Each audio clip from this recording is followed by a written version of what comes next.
তিনি সিনেমার ফেরিওয়ালা, বিকল্পধারা চলচ্চিত্রের অন্যতম সার্থক নির্মাতা। জীবনের ধারাপাত এবং ইতিহাস ও কালের বিবর্তন নিয়েই তার চলচ্চিত্র সাধনা। সিনেমার ভাষা কিংবা দর্শক তৈরি সবখানেই তার সরব পদচারণা। তিনি বাংলা চলচ্চিত্রের সফল সাধক নির্মাতা তারেক মাসুদ।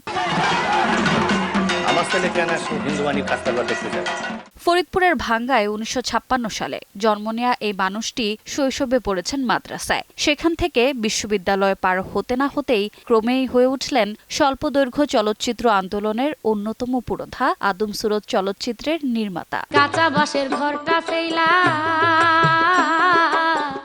নতুন সিনেমার খোঁজে ইতিহাসের পথ ধরে হাঁটতে হাঁটতে সহযাত্রী ক্যাথরিন মাসুদকে সঙ্গে নিয়ে তৈরি করলেন মুক্তিযুদ্ধের সার্থক চলচ্চিত্র মুক্তির গান। মানুষকে দেখাতে নেমে পড়লেন পথে। ঢল নামল স্মৃতিকাতর দর্শকের।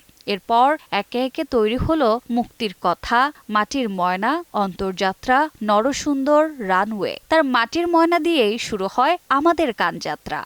ময়না পাখি পাখা মেলা।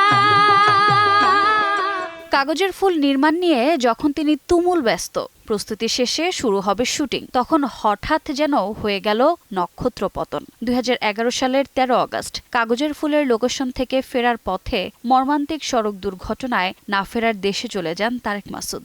শেষ হয় এক সৃজনশীল সিনেমা সাধকের জীবন গল্প। এই আজীবন সিনেমা যোদ্ধার আজ ৬৯তম জন্মদিন। তিনি জানিয়ে গেছেন, চলচ্চিত্র মানে শুধু পর্দা নয়, এক সাহসী জীবনযাত্রা। রোজা চৌধুরী, সময় সংবাদ, ঢাকা।